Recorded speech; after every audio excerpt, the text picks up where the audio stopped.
거룩한 주일 주 앞에 나와 예배하시는 여러분 모두에게 하나님의 크신 은혜가 함께 하시기를 축원합니다. 오늘 함께 읽은 말씀에 보면은 복에 관한 말씀이 나와요. 여러분은 뭐가 복이라고 생각합니까? 내가 소원하던 것이 이루어져서 행복한 것, 그게 복이겠죠? 예, 행복이라는 말 속에 이미 복이 담겨 있습니다. 내가 생각지 않았던 것이 이루어져서 내가 기쁨을 누리는 것도 복일 겁니다. 또 우리의 생활 가운데에서 좀 뭔가 좀 풍족한 것, 넉넉한 것, 여유가 있는 것, 내가 경험해보지 못한 것들을 경험함으로 마음이 좋은 것, 이런 것들을 다 복이라고 할 수 있을 것입니다. 우리는 복을 좋아합니다. 그리고 거의 많은 종교들이 복에 대해서 강조를 하고 있습니다. 우리가 채워지지 않는 인간의 한계로 말미암아 채워지지 않는 것이 신의 도움으로 인하여 우리가 채워질 수 있다고 생각한다면 그 복을 추구하기 위해서 신앙생활을 하는 사람들도 많을 것입니다. 그런데요, 오늘 함께 읽은 말씀의 의미에서는 조금 다른 관점에서 나와요. 그리고 예수님이 말씀하시는 복이 어떤 것인지를 먼저 생각해 보아야 할 것입니다. 오늘 모든 말씀들이 뒤에 복이 있나니, 복이 있다 이렇게 말씀을 합니다만은 원래 문장으로 보면 이렇게 시작된다고 합니다. 복이 있도다. 복이 있도다 이렇게 말하는 거죠. 그래서 복을 먼저 선하는 것입니다. 맨 앞 단어가 복으로 시작됩니다. 그래서 복이 있도다 이렇게 표현하고 그 다음에 마음이 가난한 사람은 하늘나라가 그들의 것이다 이렇게 되어 있다고 해요. 그 의미들은 우리가 어떤 조건 때문에 이런 복을 추구하라 이런 것도 있지만 또 다른 의미로 본다면 선언하는 겁니다. 이런 사람들은 복이 있는 거야. 이런 사람들은 복을 경험하는 거야 하는 것이죠. 그래서 우리가 읽는 성경에서는 이렇게 살면 이런 복이 있어 여기에 초점을 맞추고 있다면 원래 문장 속에서는 이미 복으로 선언하는 것이죠. 이렇게 사는 사람들은 이런 복을 받기 때문에 그 복 받는 것이 복된 거야 이렇게 말씀으로 읽을 수 있습니다. 아무튼 뭐 선언이든 아니면 우리가 간구하는 그런 내용이든 간에 오늘 우리의 삶 가운데서 오늘 우리에게 주신 말씀은 어떤 의미를 가지고 있는가 함께 살펴보려고 합니다. 먼저 좀 부정적인 얘기를 먼저 해보면 오늘 함께 읽은 말씀 5장 1절부터 12절까지 내용을 딱 읽으면 이게 복이야? 이런 생각이 들 겁니다. 그렇죠? 가난한 게 복이 될 수 있나요? 슬퍼하는 게 복이 될 수 있나요? 그리고 온유하다고 좋게 표현을 하고 있습니다만은 엄격한 의미로 말하면 다른 사람에 의해서 눌림에도 불구하고 가만히 있는 걸 표현하는 거거든요. 그 다음에 의에 줄이고 목마른 것도 마찬가지입니다만은 뒤에 나오는 내용이 보면은 의를 위해서 박해를 받는 것이 복이 될 수 있나요? 이런 반문을 먼저 하게 됩니다. 원래 어떤 진리를 경험할 때 부정적인 입장에서 시작하면 이해하기가 쉬워요. 우리가 정반대 입장 속에서 접근을 하기 때문에 어떻게 이게 복이야? 이렇게 시작을 했는데 그 과정들을 우리가 깨닫는 과정 속에서 아 이래서 복이구나 뭐 이런 내용을 우리가 이해할 수도 있을 것입니다. 그런데요 저는 오늘 말씀을 접근을 지난주에 읽은 말씀에서 접근을 하려고 해요. 예수님께서 맨 처음 선포하신 복음이 뭐였는가 우리 4장 17절 말씀을 같이 보겠습니다. 4장 17절 같이 읽겠습니다. 그때부터 예수께서는 회개하여라 하늘나라가 가까이 왔다 하고 선포하기 시작하셨다. 이 말씀이 예수님께서 처음 선포하신 복음이에요. 처음 선포하셨다는 것은 그냥 처음 시작했다는 말도 되지만 사실은 평생토록 사역할 내용의 중요한 핵심이 거기에 담겨 있다고 볼 수 있죠. 예수님이 이 땅에 오셔서 하신 일들이 많아요. 질병도 고쳐주시고 장애인도 치료해 주시기도 하고 또 우리가 제자들을 훈련시키시기도 하고 가장 결정적인 예수님께서 십자가의 죽으심으로 우리를 구원하신 일도 하셨습니다마는 굉장히 많은 사역의 내용 중에 중요한 것은 바로 복음 선포였지 않습니까? 근데 그 복음 선포의 핵심이 뭐였는가? 회개하라 천국이 가까웠다. 천국이 도달했다. 이 말씀이 바로 예수님의 복음의 핵심이라는 것이죠. 자, 그런 의미에서 바라본다면 오늘 말씀도 그 관점에서 보는 것이 좋을 겁니다. 더군다나 공통되는 게 하나가 있죠. 4장 17절 말씀과 오늘 읽은 말씀에서 공통되는 게 하나가 있습니다. 뭐가 공통되죠? 하늘나라. 하늘나라가 그들의 것이라는 말씀이 공통됩니다. 3절에도 하늘나라가 그들의 것이다가 나오고요. 10절 말씀에서도 하늘나라가 그들의 것이다 라고 말하고 있습니다.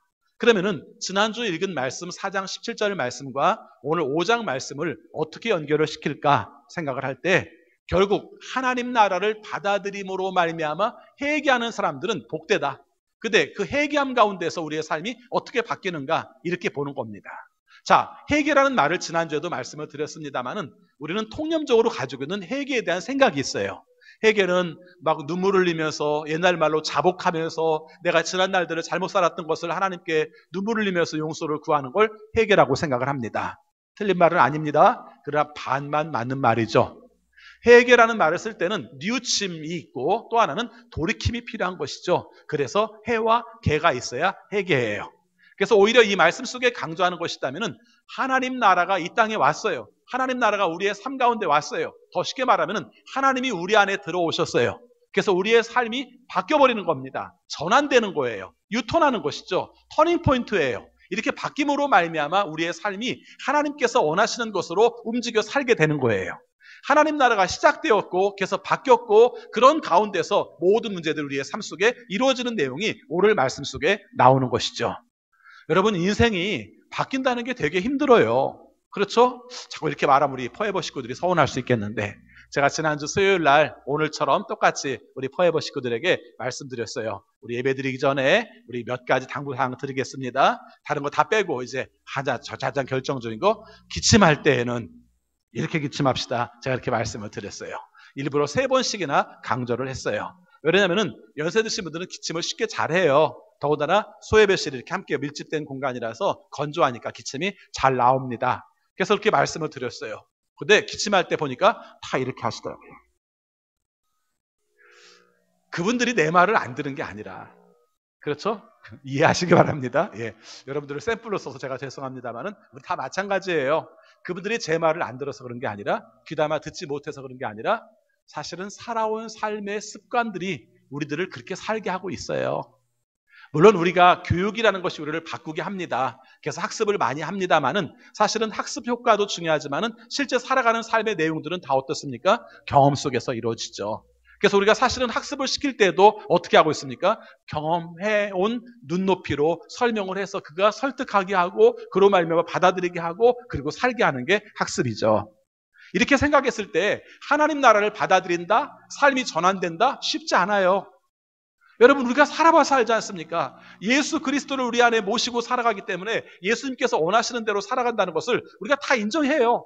그렇지만 실제적인 사는 삶 가운데는 어떻습니까? 내가 지금까지 살아왔던 삶이 나를 지배하고 있어서 하나님이 원하시는 모습으로 온전하게 살지 못하는 모습이 많죠.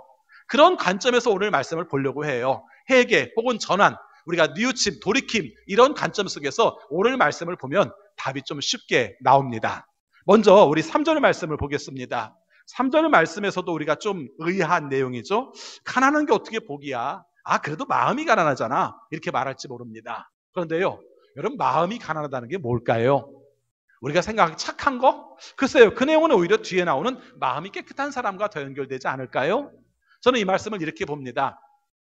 우리의 삶이 사실은 보통 예수 그리스도를 영접하기 전에 우리가 사는 우리 자연인은 보통 어떻습니까? 내 속에 내가 너무 많죠. 온전히 나로 가득 차 있죠. 그래서 내가 하고 싶은 대로 합니다. 이런 걸 갖다가 영이 지배하는데 내가 하고 싶은 대로 하는 것입니다. 원래 성경의 원어에서 마음이라고 말하지 않고 영이 가난한 자는 이라고 표현을 해요. 근데 영이 가난한 자라고 말하면 좀 추상적이니까 이걸 마음이라고 썼습니다만은 사실은 마음과 영은 조금 차이가 있어요. 마음은 감성적이고 정서적인 이런 내용을 가지고 있다면 영이라고 말할 때는 이런 뜻이 가지고 있습니다. 그 사람을 그 사람답게 만드는 그 무엇.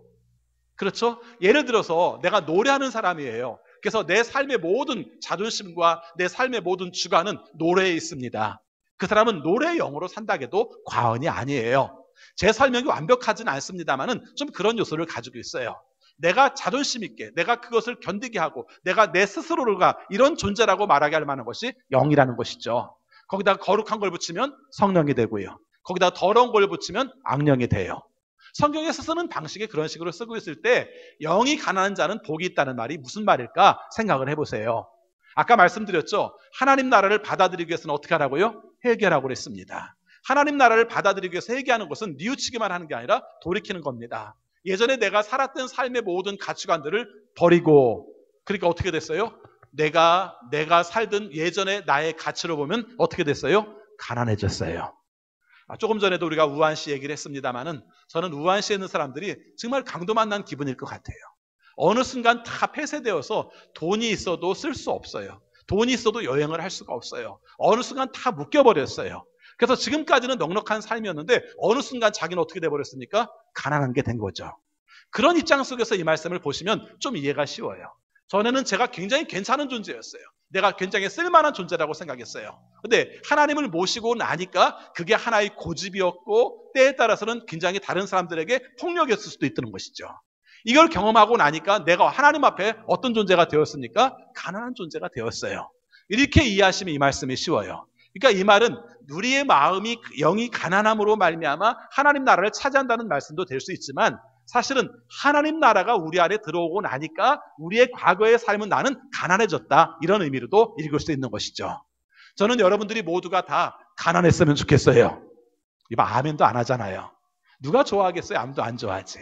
근데 지금 여기서 말한 내용은 물질적으로 가난한 것을 말하는 게 아니라 하나님의 영이 여러분 안에 들어오심으로 우리 안에 들어오심으로 말미암아 내 주관과 내 고집과 내 잘못된 속성으로 차있던 것들이 사라지고 하나님으로만 가득 찰 수 있는 그래서 마음이 가난할 수 있는 여러분 모두가 되시기를 바라겠습니다. 여러분 두 번째 내용도 마찬가지입니다. 그런 시각으로 보게 되면 슬퍼하는 게 어떻게 복이 될 수 있어요. 우리 성경은 슬퍼하는 것으로 되어 있습니다만은 예전 성경은 애통하는 것으로 되어 있고요. 그리고 뉘앙스로 생각해 보면은 애통이 좀 가까운 것 같아요. 우리로 말하면 통곡하는 정도를 말을 하고 있어요. 여러분 어떨 때 통곡할까 하는 것입니다. 오늘 여기서 이렇게 생각할 수 있겠죠. 전환점을 갖게 되었을 때 내 삶이 통곡하는 삶을 살 수 있어요. 살게 돼요. 그래서 이전까지는 내가 기뻐하고 넉넉하고 풍족하던 삶이었는데 주님이 원하시는 뜻대로 살려고 하니까 힘들어요. 그렇죠? 내가 지금까지 살던 삶과 달라서 힘들어요. 그래서 때로는 우리의 삶 속에서 억울하기도 해요. 그래서 내 삶 가운데서 눈물 나는 일들이 많아요. 주님이 원하시는 뜻대로 살려고 할 때 겪는 이 슬픔의 문제에 대해서 말씀을 하는 것이죠. 이걸 누가 위로해 주겠습니까? 하나님이 위로해 주신다고 말씀하세요. 여러분 사실은 이 지금 시대 사람들이 다 홀로 있는 걸 좋아하는 것 같고 또 우리가 개인적인 삶을 추구하는 것 같고 그런 것 같으면서도 다 외로워하는 것 같아요. 사람이 하나님께서 창조하시기를 공동체로 살게 하셨고 사회관계 속에 살게 하셨기 때문에 당연히 외로울 수밖에 없는 것이죠. 그래서 우리가 알게 모르게 사람들이 칭찬을 그리워하고 또 격려를 그리워하고 사람들의 위로를 그리워하면서 살고 있어요. 근데 때에 따라서는 다른 사람들이 우리에게 위로해주는 말들이 좀 편하기도 하고 마음이 안정되기도 하지만 어느 순간 생각하면은 좀 씁쓸하거나 마음속에서 좀 허무한 느낌이 들지 않습니까? 영혼 없는 칭찬들. 그렇죠? 또 설령 그가 칭찬한다 할지라도 어느 순간 바뀔지 모르는 그런 불완전한 칭찬들. 이것이 우리의 삶을 굉장히 힘들게 한다면 내가 진정으로 주님이 원하시는 추구하는 삶을 살려고 할 때 우리에게 위로는 하나님의 위로를 경험하게 되는 것입니다. 여러분 매일매일의 삶 가운데서 하나님의 위로를 경험하시기 바랍니다. 역으로 말하면 뭐라고 그래요? 슬퍼해야 위로하지. 그런 말이에요. 하나님이 원하시는 뜻대로 살려고 하는 슬픔이 있어야 위로를 하지.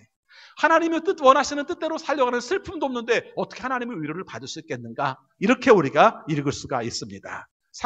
세 번째 보겠습니다. 5절 말씀입니다. 같이 읽습니다. 온유한 사람은 복이 있다. 그들이 땅을 차지할 것이다. 여러분 이 말씀도 마찬가지입니다. 우리는 어디에서 그런 근거가 나왔는지는 모르겠는데 의외로 많은 목사님들이 설교하실 때마다 온유를 이렇게 말합니다. 통제된 힘 이렇게 해석을 하세요. 그 사람이 힘이 없어서 다른 사람에게 부드럽게 대하는 게 아니라 힘이 있음에도 불구하고 다른 사람에게 부드럽게 하는 거 조절된 힘 이것을 온유라고 번역을 합니다. 잘 모르겠어요. 그거 멋있잖아요. 사실은 힘이 있는데 다른 사람에게 강압적으로 하지 않고 다른 사람에게 부드럽게 하면 폼나 보이기는 합니다. 근데 저는 이 말씀이 꼭 그런 뜻만은 아니라고 생각합니다.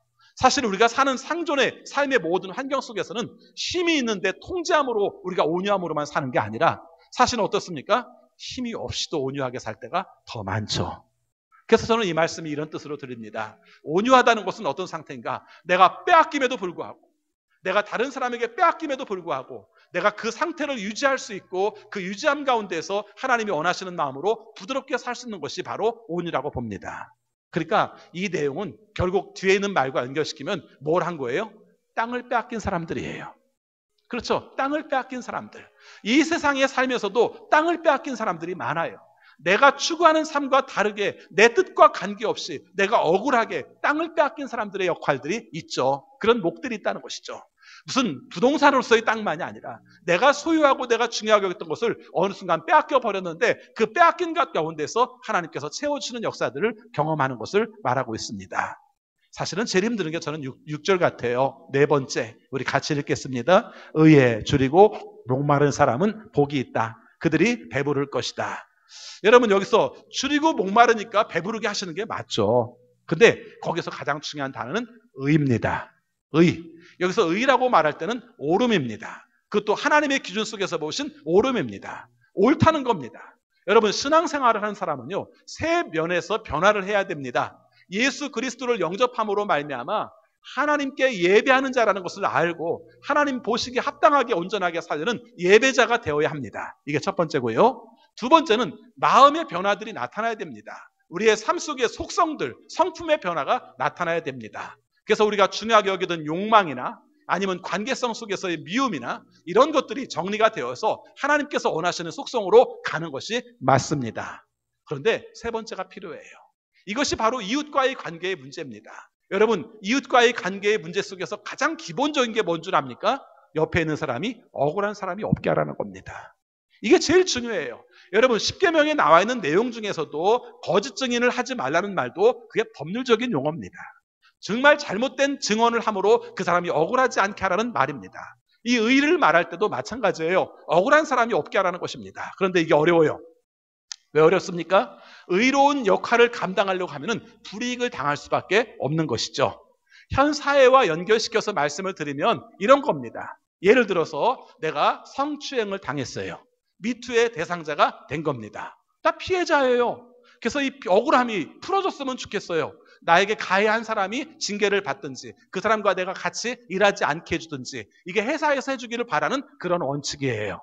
그런데 이 일을 경험하게 되면 모든 사람들이 걱정하는 게 있습니다. 뭐라고 말합니까? 그러다가 내가 잘리면 어떡하지? 그 사람은 상관이고 나는 그 밑에 있는 사람인데 이 생각을 해요. 그렇죠? 그 다음에 또 한 가지는 공연히 다른 사람들이 나를 이상한 눈으로 쳐다보면 어떡하지? 그래서 이 문제에 대해서 움츠러들고 말을 하지 못하게 됩니다. 또 하나의 경우가 있습니다. 이 사건이 벌어졌습니다. 근데 옆에서 본 사람이 있었어요. 이 본 사람이 생각할 때 내가 증인해 줄게. 분명히 징계위원회에서 내가 말을 해줄게. 법정에 가면 내가 법정에서도 증인을 해줄게. 이렇게 말을 했습니다. 왜요? 이 사람이 억울한 일을 당했고 이 사람의 피해를 당했기 때문에 그 사람의 편을 들어주는 것이 합당하다고 생각하는 겁니다. 이게 성서적인 의고 이것에 대해서 우리가 민감해지는 게 의에 줄이고 목마른 겁니다. 그런데 현실은 어떻습니까? 어렵잖아요. 가장 먼저 나가 떨어지는 사람은 증인해주겠다고 하는 사람이 먼저 나가 떨어지죠. 그렇죠. 처음에는 하려고 얘기했습니다. 그랬더니 너 가만히 있어. 네 길도 아닌데 네가 끼어들다가 너 회사에서 불이익 당해도 좋아? 이렇게 말합니다. 그렇죠. 이렇게 되면 어떻게 됩니까? 슬그머니 빠지게 되죠. 이것은 의에 줄이고 목마른 것이 아닙니다. 신앙에서 말할 때 이런 뜻이 됩니다. 하나님이 원하시는 삶을 살다 보니까 전에는 불의한 일도 타협도 했고 불의한 일에 눈 감고도 살았는데 주님을 만나고 보니까 불의한 일에 대해서 가만히 못 있게 되었다. 이게 의에 줄이고 목마른 것이라고 말씀을 하는 겁니다. 그러니 얼마나 어려워요. 더군다나 한국 사회 속에서 우리가 억압을 많이 받고 통제를 많이 받았던 경험을 가진 우리 세대 속에서는 이 문제를 바라볼 때마다 쉽지 않습니다. 그런데 우리 안에 꿈틀거리는 게 있어요. 그게 뭡니까? 하나님의 영이에요. 하나님의 나라예요. 하나님의 영이, 하나님의 나라가 우리에게 자꾸 움직입니다. 자꾸 자극을 줍니다. 너 왜 가만히 있어? 왜 다른 사람을 억울하게 만들어? 왜 다른 사람을 피해를 보게 만들어? 이 문제에 대해서는 넌 말해야 되지 않겠어? 이렇게 말하는 겁니다. 어렵죠? 되게 어렵습니다. 저는 이 말씀을 읽을 때마다 이 네 번째와 여덟 번째가 참 어려워요. 우리 여덟 번째도 마저 볼까요? 여덟 번째 같이 보겠습니다. 10절입니다. 의를 위하여 박해를 받은 사람은 복이 있다. 하늘나라가 그들의 것이다.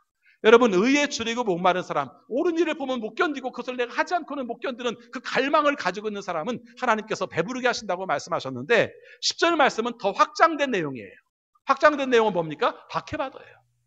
옳은 일을 하려고 하다가 박해받아요. 우리는 이 말씀의 해석의 범위를 좀 범주를 줄이려고 합니다. 그래서 이렇게 말하죠.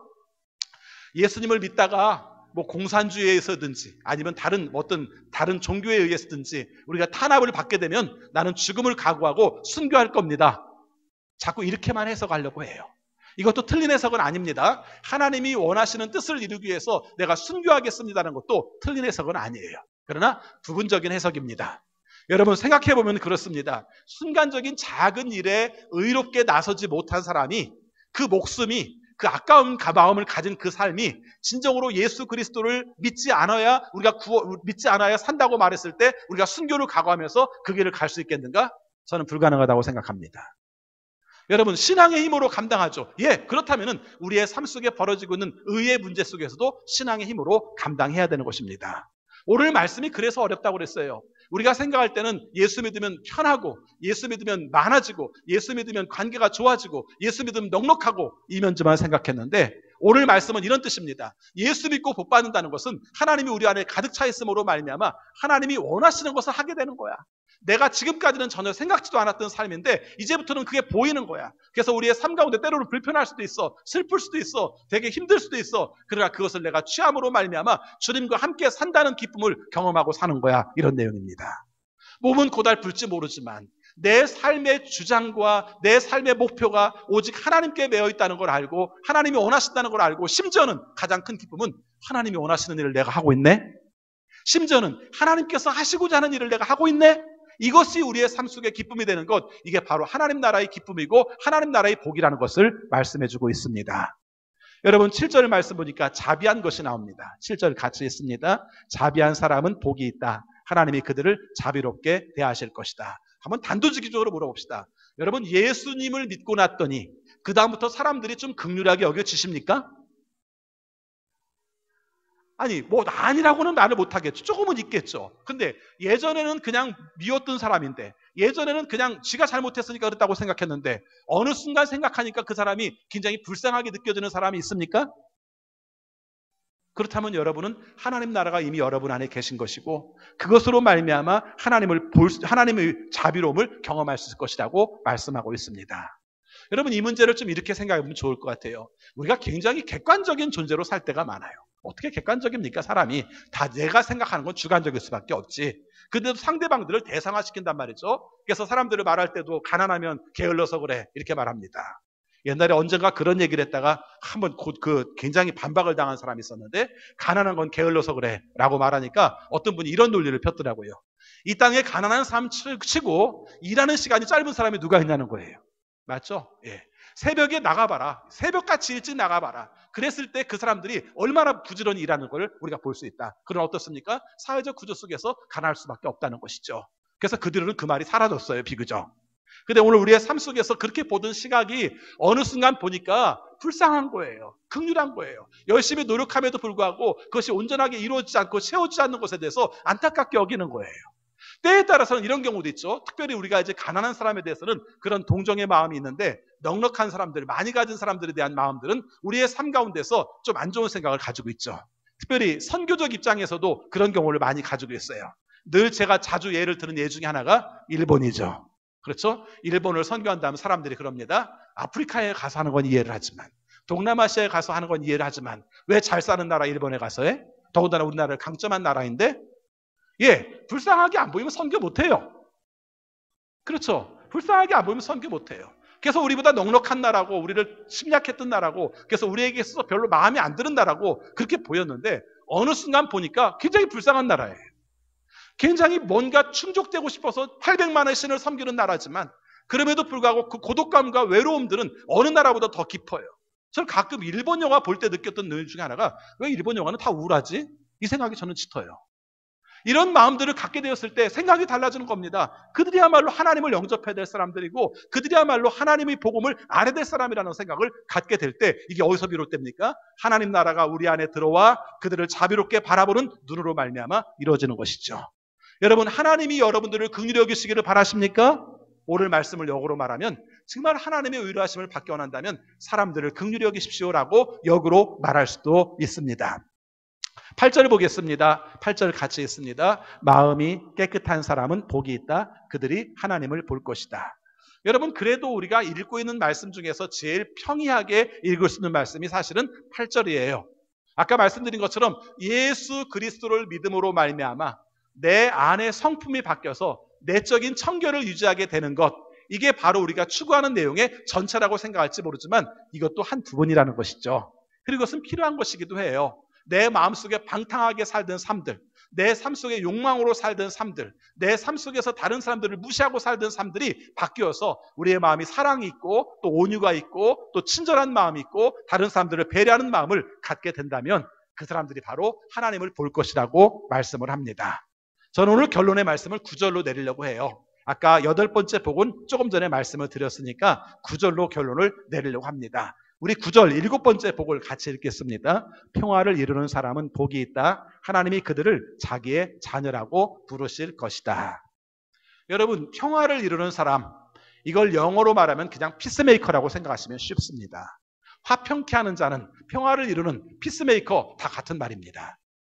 한마디로 말하면 모든 사람과의 관계 속에서 서로 좋은 관계를 맺을 수 있도록 도와주는 사람입니다. 중매쟁이처럼 이 사람과 이 사람이 좋은 관계를 맺을 수 있도록 연결해 주는 것이 바로 평화를 이루는 자입니다. 그런데 이게 재밌는 게 예수 그리스도를 믿음으로 하나님 나라가 옴으로 말미암아 우리의 삶 가운데서 그 마음을 갖게 되었어요. A라는 사람과 B라는 사람이 싸웠습니다. 그러니까 뭐라고 말합니까? 이렇게 말합니다. 지들끼리 싸우고 있는데 지들끼리 싸우는 가운데 망하면 내가 이익이야. 이렇게 생각하던 존재가 어느 순간 보니까 A와 B가 불편한 관계에 있는 것 자체가 내가 불편해요. 이건 아니지. 우리가 주 안에서 또 주 안에서가 아니라 할지라도 밖에 공동체에서도 우리의 삶 가운데 서로 원만한 관계를 가지고 사는 게 바람직하지 않겠어? 이렇게 변했다면 그 안에 하나님 나라가 시작된 겁니다. 그래서 이 문제를 해결하려고 합니다. 그래서 서로 관계를 맺어주기도 하고 또 서로 상대방의 좋은 입장들을 전해주기도 하고 그래서 서로 좋은 관계를 맺어줄 수 있는 관계가 평화를 이루는 관계라고 표현합니다. 다시 말씀드리면 하나님 나라가 우리 안에 들으면 관계가 불편한 것을 보면서 내가 못 견뎌요. 내가 불편해요. 그래서 그 관계를 편하게 해주지 않고는 못 견뎌요. 전에는 그냥 타자였습니다만은 이제는 나와 같이 바라보는 우리 공동체로 보여요. 이게 바로 평화를 이룬 자의 특징이라는 것입니다. 그런데요, 이 말씀을 좀 한 단계 앞으로 거슬러 올라가면 사실은 이 문제가 굉장히 중요한 의미를 가지고 있는 게 하나님께서 우리와의 관계 속에서 평화를 이루기 위해서 피스메이커로 보내신 분이 계시다는 거예요. 그분이 누구세요? 예수님이시죠. 그렇게 얘기하고 있는 거예요. 오늘 말씀이 그 말이죠. 여러분, 하나님과 우리와의 관계 속에서 평화의 관계를 이루기 위해서 오신 분이 예수님이세요. 근데 예수님은 어떤 분이세요? 하나님의 아들이세요. 그리고 나니까 그 말씀 속에 그 말이 다 써 있어요. 이 말을 하는 겁니다. 여러분, 평화를 이루는 관계를 우리가 가지시기 바랍니다. 그러면 여러분들은 하나님의 자녀라는 이름을 갖게 될 것입니다. 어떻게 알아요? 예수님이 우리의 모델이에요. 예수님은 하나님의 아들이셨어요. 그래서 하나님의 아들이셨기 때문에 이 땅에 우리에게 오심으로 말미암아 하나님과 우리의 관계를 평화로 연결시켜주는 관계를 맺으셨어요. 그러면서 우리에게 한 가지 요구를 합니다. 예수님께서 이 땅에 오셔서 고난을 받으시면서까지도 하나님과 우리 평화의 관계를 맺어주신 것처럼 여러분들도 하나님과 다른 사람이 평화를 맺을 수 있도록 다른 사람과 다른 사람이 평화를 맺을 수 있도록 그 역할을 감당한다면 여러분은 하나님의 자녀입니다. 이렇게 선언한 거예요. 우리는 하나님의 자녀라는 말을 좋아하잖아요. 왜 좋아하세요? 하나님의 자녀라는 말을 왜 좋아하세요? 높은 하나님이 우리 아버지니까 좋잖아요. 되게 그런 개념으로 생각을 해요. 틀린 말은 아닙니다. 맞습니다. 그런데 좀 더 깊이 생각해 본다면 사실은 우리가 하나님의 자녀라는 말할 때 요구하고 좋은 것은 사실은 상속을 요구하고 그렇죠? 하나님이 우리에게 덧붙여주는 걸 요구하는 건데 한 가지 놓친 게 있어요. 어떤 게 놓쳤습니까? 바로 그분의 뜻대로 사는 게 하나님의 자녀예요. 오늘 우리의 삶 속에서 상속을 받기 원한다면 무엇도 해야 됩니까? 그분이 사는 유업도 이어받아야 되죠. 유은도 이어받을 수 있어야 그게 하나님의 자녀인 거예요. 그래서 오늘 우리의 삶 속에서 언제나 평화의 관계들을 맺으시기 바랍니다. 그래서 오늘 말씀이 8개처럼 보이지만 사실은 하나의 복일 수도 있어요. 하나님이 우리 안에 들어옴으로 말미암아 나타나는 모든 현상들이 결국은 한마디로 말하면 이렇게 말할 수 있습니다. 하나님이 원하시는 것을 하니 내가 참 좋다. 하나님이 원하시는 것을 하니 하나님께서 얼마나 좋아하실까? 이게 우리에게는 가장 큰 복입니다. 여러분이 지금까지 가지고 있는 복의 가치들이 각각 다를 겁니다. 아마 어떤 분들은 그럴 거예요. 나 상 탔다? 이렇게 말하면 뭘 탔는데? 종이 한 장? 종이 한 장? 이렇게 말하는 사람도 있고 그렇죠? 그렇게 말하는 사람도 있고 어떤 사람은 상품이 중요해? 그 상이 중요하지? 그 가치가 얼마나 중요해? 너가 인정받았다는 게 얼마나 중요해? 이렇게 말할 사람도 있을 거예요. 우리의 신앙도 마찬가지예요. 내가 하나님께 복 받았다라고 말하니까 집 샀어? 이렇게 말하는 사람도 있겠지만, 아니, 나는 그게 아니라 하나님께서 뭘 원하시는지를 내가 알았어. 하나님께서 뭘 좋아하시는지를 알았어. 하나님께서 뭘 하기 원하시는지를 내가 알았어. 근데 그거 했더니 내가 되게 기쁘다? 그게 뭐가 복이야. 오히려 줬으면 손해될 텐데. 여러분, 이 차이입니다. 여러분, 어떤 걸 추구하시겠습니까? 그렇죠? 하나님의 자녀라는 말을 들었을 때 내가 물질적인 건강 아니면 자녀의 어떤 명예 이런 것들을 많이 가져서 하나님의 복이 아니라 하나님께서 이루시는 편에 쓸 수 있고 하나님이 원하시는 뜻을 이룰 수 있고 하나님과 같이 함께함으로 말미암아 하나님이 기뻐하시는 것을 기뻐하는 것이 우리의 복이라고 말하고 있습니다. 혹시라도 여러분의 마음속에서 그럼 뭐 신앙생활 별로 할 게 없겠네. 남들에게 줄 것만 많고 내게 남는 건 별로 없겠네. 그럴 수도 있습니다. 그러면은 처음부터 신앙생활을 다시 해야 됩니다. 사실은 우리는 그러려고 신앙생활을 한 사람이고요. 그래서 우리가 고난 가운데서도 기뻐하는 사람이에요. 고난 가운데 어떻게 기뻐할 수 있어요? 그건 말이 안 돼요. 아픈데 어떻게 즐거워 살 수 있어요? 말이 안 돼요. 근데 어떻게 가능합니까? 하나님이 원하시는 삶으로 살기 때문에 고난 가운데서도 기뻐하는 것이고 하나님이 원하시는 삶 가운데 살고 있기 때문에 내가 형편이 안 좋음에도 불구하고 하나님이 기뻐하시는 것으로 기뻐하며 살 수 있을 것입니다. 요즘 우리에게 주어지는 모든 환경들이 우리에게 되게 많은 생각을 하게 해요. 특별히 의를 위하여 목마르고 줄이다는 표현을 잘 생각해 보시기 바라요. 의외로 중국에 대한 혐오일들이 되게 많아요. 그런데 생각해 보면 우리가 언제 바뀔지 몰라요. 여러분이 아시는 것처럼 이탈리아에서 조수미 씨가 나온 음악학교에서 아시아 사람들은 학교 나오지 마라. 학교에서 이렇게 얘기 나가지고 난리가 났었어요. 이 문제 때문에 한마디로 중국 사람만 보는 게 아니라 밖에서 볼 때는 그냥 아시아로 한꺼번에 보는 거예요. 그렇죠. 우리가 탄자니아와 기니가 얼마큼 떨어졌는지 모르는 것처럼 밖에서 볼 때는 같이 보는 거예요. 그러다가 막 항의가 들어오니까 그럼 아시아 사람들은 보건진료소에 가서 확진을 받고 학교에 오도록 하라로 바뀌었습니다. 언제 우리가 다른 사람들한테 우리가 소외당하고 우리가 다른 사람들한테 혐오당할지 모르는 세상에 우리가 살고 있어요.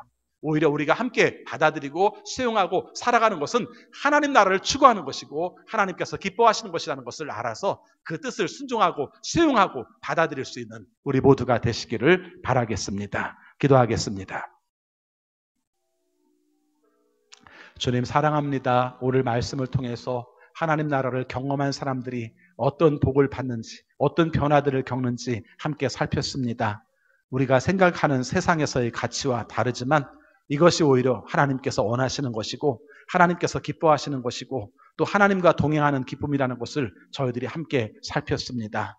의를 위하여 목마른 사람들, 그 사람들에게 하나님께서 배부르게 하실 것이고 의를 위하여 박해를 받는 사람들에게 바로 하늘나라가 그들의 것이라고 말씀하셨습니다. 현재 우리에게 다가온 하늘나라, 우리 안에 시작된 하나님의 영이 우리의 삶을 바꿔놓아서 우리가 때로 혼란을 겪고 갈등을 겪을 때도 있지만 하나님의 깊으신 뜻을 깨달아 순종함으로 하나님의 나라를 이루고 또 우리가 감당하는 우리 모두가 되게 하여 주옵소서. 예수 그리스도 이름으로 기도하옵나이다. 아멘.